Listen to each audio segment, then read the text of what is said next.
eso me lleva un poco a preguntarle respecto a las conferencias que da. Sí, bueno, las conferencias, fíjate, ahora que hablas de la capacitación, Ajá. pues yo nunca dejé de estudiar, siempre fui muy inquieto por aprender, y yo tuve un maestro, el profe Matosas, don Roberto, que él decía, es que el ser humano nunca deja de aprender, así tengas un año, 10 años, 20 años, u 80 años, o ya sea más mayor. Siempre se está aprendiendo algo nuevo. Entonces, yo estudiaba, estaba casado ya, con hijos y jugaba fútbol profesional. Entonces mis hijos crecieron siendo yo jugador. Yo los llevaba a los juegos, los sacaba la foto. Y ellos ahora, ya a la edad que tienen, yo tengo casi 21 años de retirado. Mi hijo pequeño tiene 23 años, entonces le tocó todavía cuando estaba jugando. De hecho, a él le tocó el primer campeonato cuando nació en ese año, en 1996, José Guadalupe. Y el más grande ahorita tiene 28 años, entonces él era el que más asistía conmigo. Obviamente el gusto por el fútbol siempre lo tuvieron, las niñas también, están seguiditos los cuatro, entonces... Ahora en las conferencias, como comentas tú, pues yo hablo de todo el desarrollo que se puede tener en el aspecto personal, y hablo de que siempre tenemos que estar dispuestos para aprender. O sea, no lo sabemos todo. Y eso fue una máxima que yo le aprendí a don Roberto Matosas, que el ser humano siempre está aprendiendo. Y ahora que he dado conferencias, que me especialicé en lo que es la programación neurolingüística, desde cómo funciona el cerebro, y dices, no, pues es que nos quedamos cortos con lo que aprendemos en la vida. No alcanzamos a utilizar ni el 5% de la capacidad que tiene nuestro cerebro de almacenamiento y de procesamiento cerebral. O sea, nos quedamos cortos. Hay una persona que muere a los 80, 90 años. Fíjate, un ejemplo.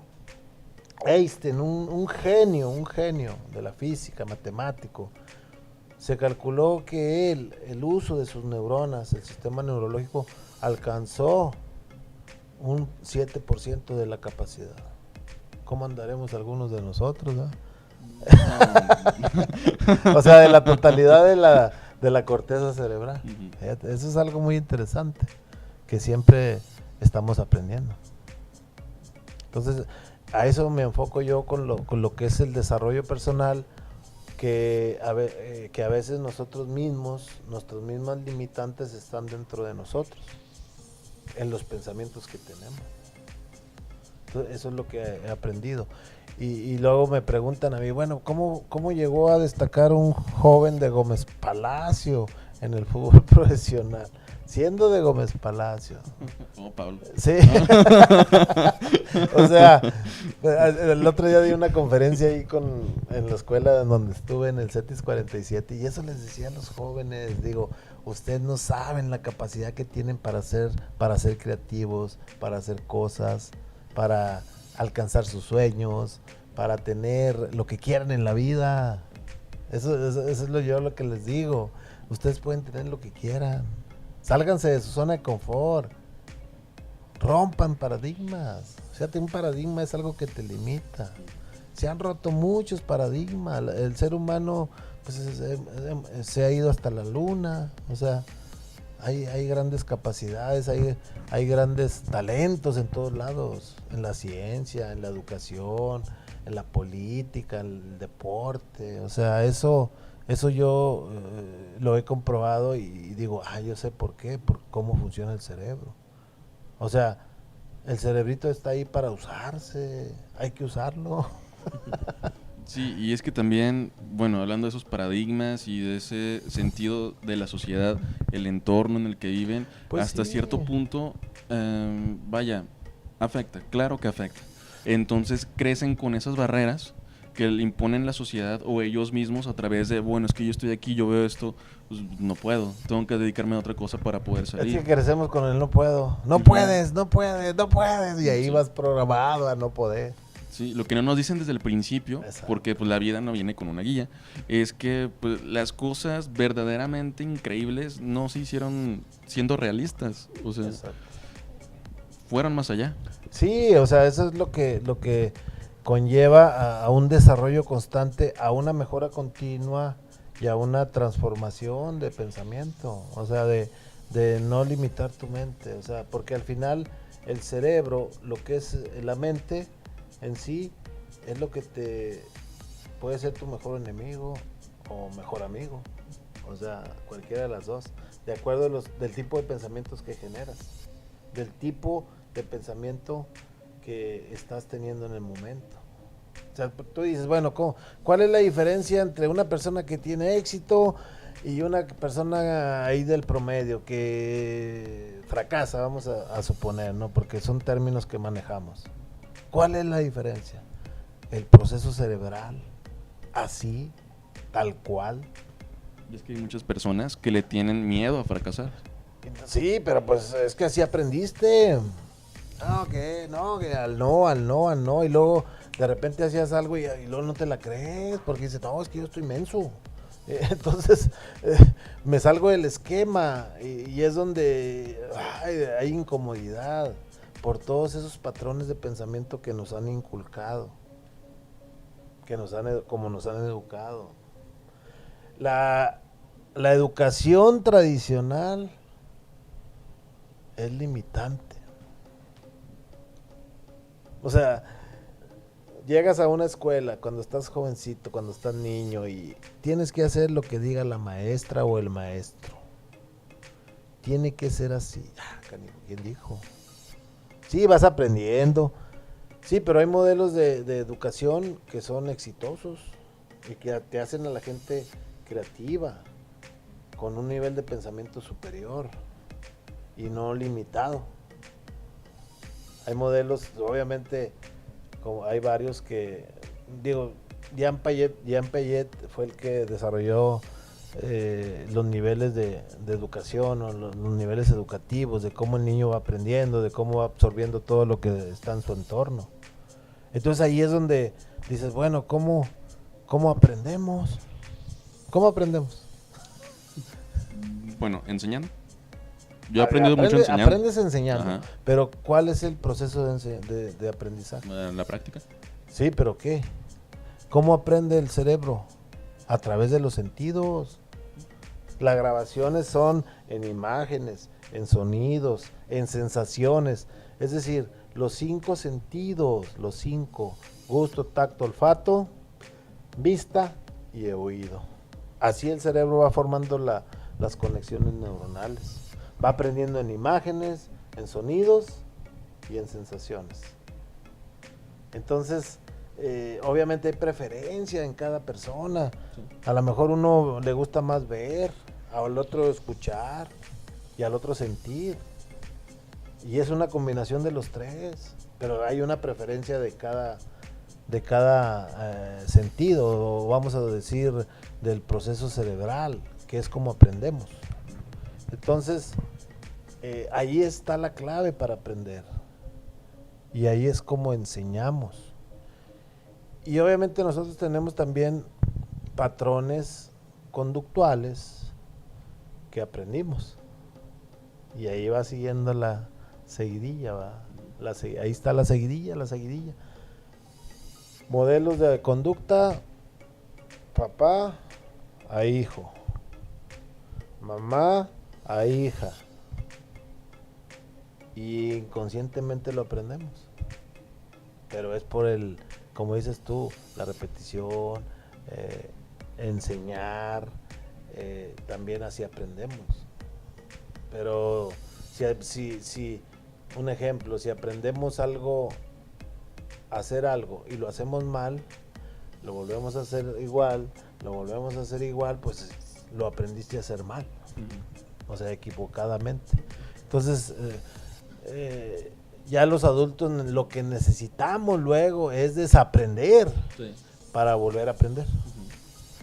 Y sí hay modelos de educación que son muy efectivos, como el modelo Montessori es muy efectivo.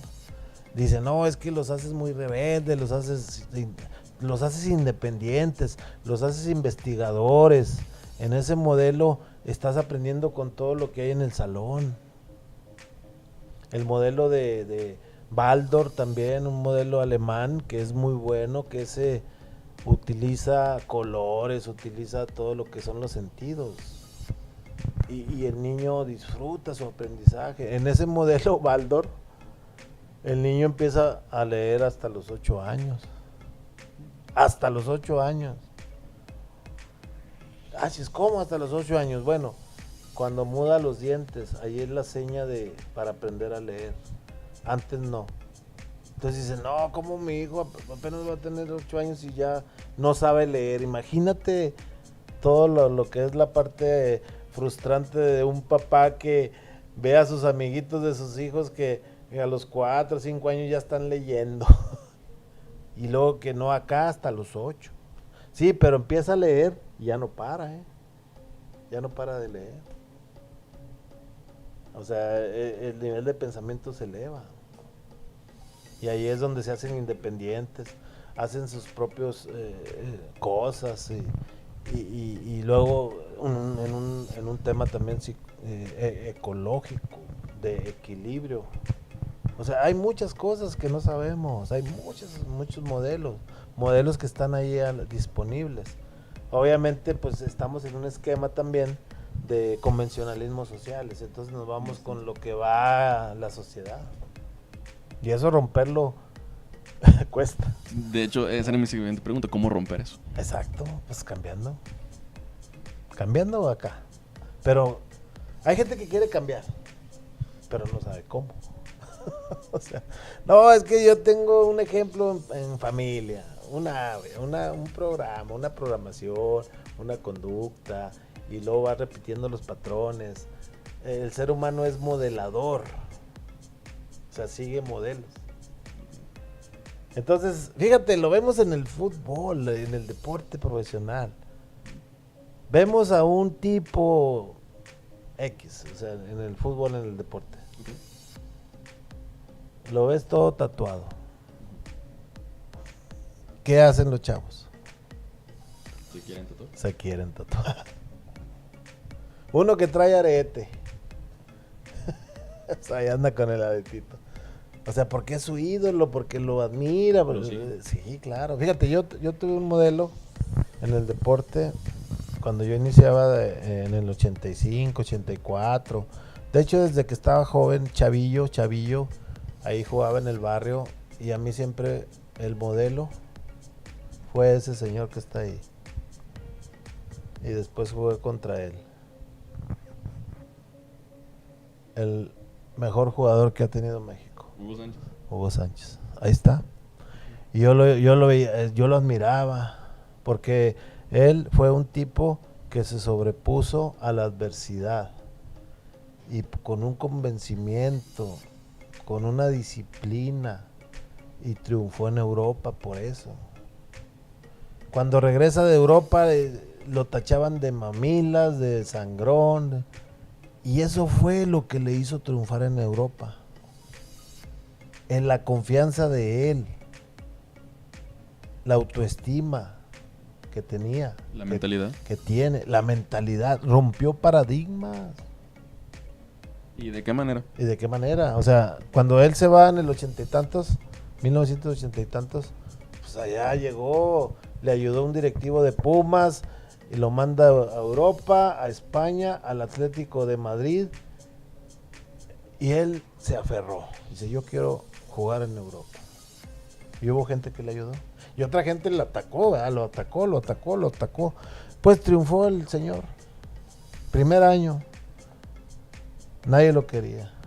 Le gritaban, indio, pata rajada, regresas de tu tierra, ¿qué estás haciendo aquí?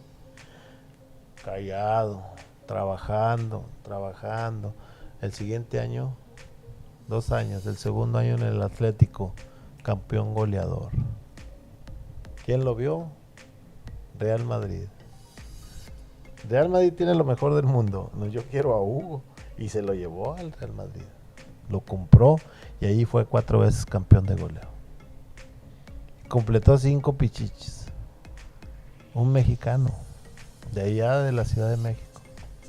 Fíjate, que salió de Pumas y luego estudió odontología y fue exitoso en el deporte. Entonces, él yo lo tomaba como referencia, como ejemplo, ¿no?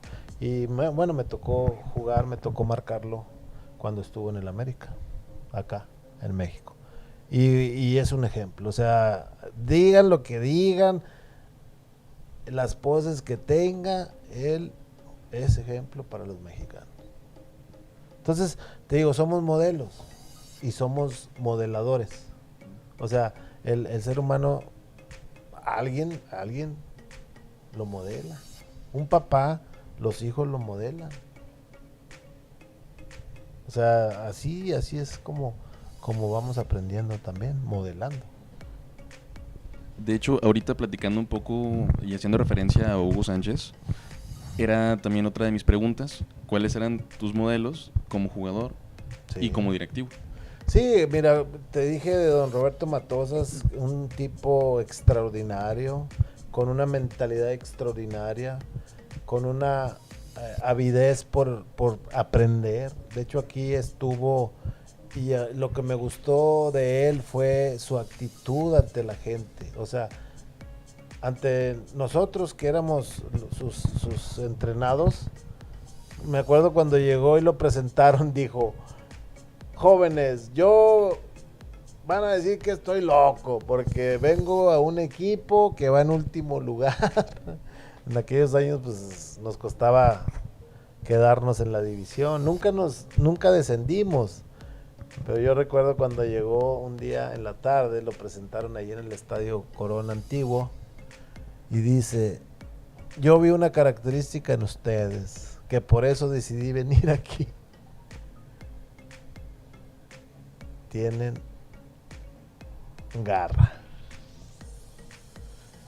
Independientemente de sus condiciones atléticas, técnicas, este equipo es de garra.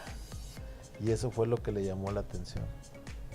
Y el señor vino a romper paradigmas de un equipo mediano, de que estaba condenado al descenso, y lo que primero que trabajó él fue al interior de cada uno de nosotros. ¿En qué crees? En recuperar la autoestima, en la parte emocional. Y en eso trabajó.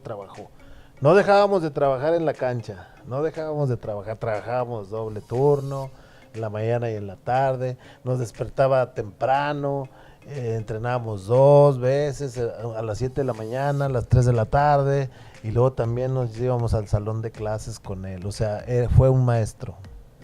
Entonces dijo: yo les aseguro que en un mes nadie va a querer jugar contra nosotros, porque vamos a hacer una chinche en la oreja. Y así fue. Y así fue como nos llevó a la salvación. Con pasión, con entrega, con enseñanza, con todo lo que conlleva ser un maestro en toda la extensión de la palabra, el profesor don Roberto Matosas, que actualmente vive en Veracruz y es papá de Gustavo, el que subió a León y el que hizo campeón a León 2 veces, Gustavo Matosas. Entonces eso fue lo que él trabajó, la parte emocional, la parte de desarrollo personal, y eso para mí fue algo muy valioso que me encaminó a también a modelarlo a él, para que él se convirtiera en un modelo y un tipazo.